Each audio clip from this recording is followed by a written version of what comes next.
Seçtiği onlarca kıyafetten bakalım hangileriyle karşımızda olacak Gizem Hanım. Güzel oldu ya. Ben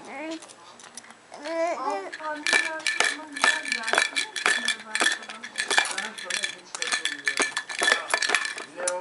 Leopard'ın içinde bir de kuşya, bir de aynı tonda ayakkabı giyersen moda hatası yapmış olursun.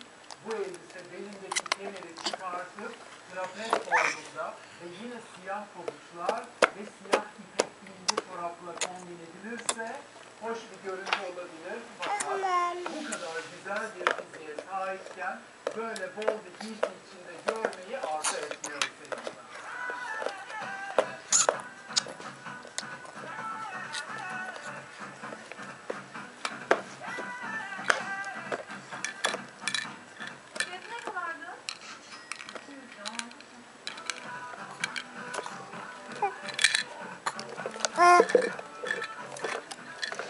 Gizem Hanım, bu ne hal böyle? Leopar desen her zaman çekicidir ve bu elbisede ekstradan kullanılan kılıcıdır. Kıyafeti ciddi kamp bir havaya büründürmüş. Çok ama çok iddialı oldu. Güzel yok.